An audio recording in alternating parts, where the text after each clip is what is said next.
జరిగిన సార్వత్రిక ఎన్నికలలో ఆంధ్రప్రదేశ్ రాష్ట్రంలో పిఠాపురం నియోజకవర్గం కాకినాడ జిల్లాలో వైఎస్ఆర్సీపీ అభ్యర్థులుగా నాకు అవకాశం ఇచ్చారు. జగన్మోహన్ రెడ్డి గారికి నా హృదయపూర్వక ధన్యవాదాలు తెలియజేస్తున్నాం.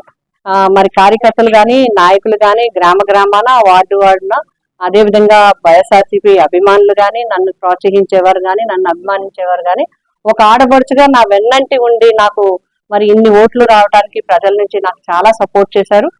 మరి చేసిన వారందరికీ కూడా నేను హృదయపూర్వకంగా ధన్యవాదాలు తెలియజేస్తున్నాను. అదేవిధంగా నాకు ఓట్లు వేసిన ప్రజలందరికీ కూడా హృదయపూర్వకంగా ధన్యవాదాలు. పిఠాపురం నియోజకవర్గ ప్రజలకి కూడా నా ధన్యవాదాలు తెలియజేస్తున్నాం. ప్రజా తీర్పుని మేమందరం కూడా గౌరవిస్తున్నాం. ఎందుకంటే ప్రజలు ఇచ్చిన తీర్పుని గౌరవించడం అనేది రాజకీయ పరంగా మా అందరి బాధ్యత. గెలిపోవటం అనేది రాజకీయాల్లో సహజం. ఒక్కొక్కసారి ఒక్కొక్క పార్టీ గెలుస్తుంటది. ప్రజలు ఎవరిని గెలిపించాలనుకుంటే అదే విజయం అవుతుంది. ఆ విధంగా ఇప్పుడు జనసేన పార్టీ నుంచి ఎమ్మెల్యేగా, పిఠాపురం ఎమ్మెల్యేగా ఎన్నికైన పవన్ కళ్యాణ్ గారికి హృదయపూర్వకంగా శుభాకాంక్షలు తెలియజేస్తున్నాం. ప్రజల ఆకాంక్షలకు అనుగుణంగా తప్పకుండా ఈ నియోజకవర్గ అభివృద్ధికి కృషి చేస్తారని ఆశిస్తున్నాం.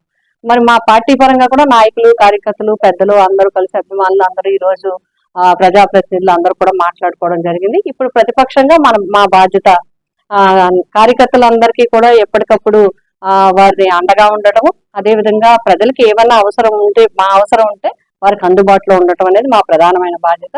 ఆ విధంగా మేము ఎప్పుడు కూడా మా ప్రతిపక్ష బాధ్యతను పోషిస్తూ రాజకీయ నాయకులుగా ఎప్పుడు ప్రజలకి అందుబాటులో ఉండే విధంగా ఉండటం అనేది మేమందరం కూడా మాట్లాడుకోవడం జరిగింది. రాబోయే భవిష్యత్తు కార్యక్రమాలు, పరిస్థితులు, అక్కడ ఉండే కార్యక్రమాలు బట్టి మేము నిర్ణయించుకుని ముందుకు వెళ్ళటం జరుగుతుంది.